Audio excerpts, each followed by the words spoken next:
woman, let's call her Bull. And Bull has a big problem.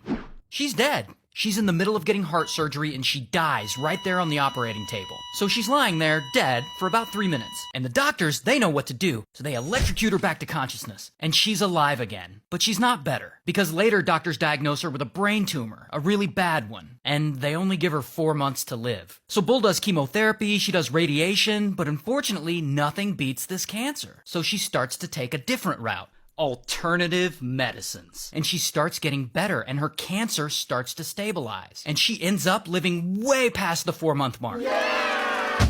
Until Bull decides to share her story on Instagram, and she starts pushing the alternative cures that helped her. And things really take off for her. I mean, people love her. I mean, her Instagram blows up, she gets lots of fans, tons of support, she creates a wellness app, and the app is so popular, Apple wants to partner with her and make it available on the Apple Watch. She creates a cookbook, she raises a bunch of money and donates it to charity. Things are going really well for her.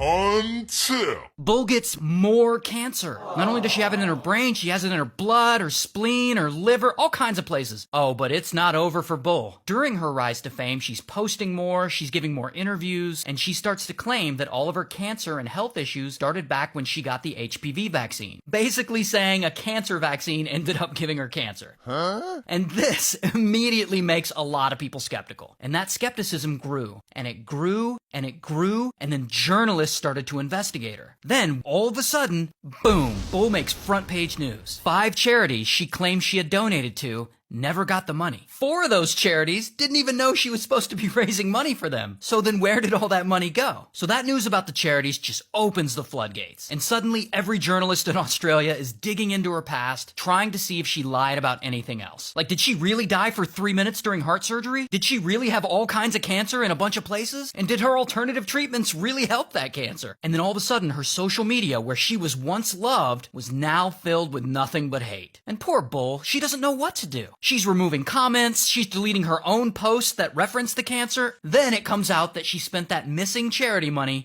on herself.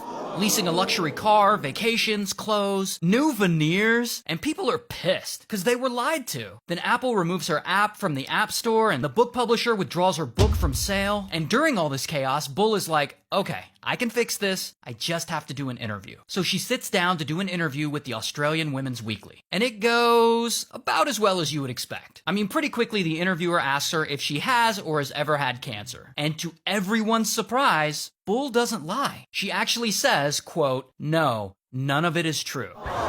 So why did she say she had cancer when she clearly didn't? Well, in a later interview, Bull actually claims that her doctor had tricked her into believing she had cancer. And of course, journalists look into this, and it turns out that doctor doesn't exist. So that was also a lie. Now, eventually, the Australian government, they investigate all this, and they end up fining Bull like $410,000 for making false claims about donations to charity. Then, she doesn't show up to any of her court dates, she doesn't pay any of her fines, and eventually police have to come raid her house and seize items to recoup the unpaid fines. A year later, the fines still weren't paid off and they raided her house again. And all this happened in Melbourne, Australia, so shout out to Australia.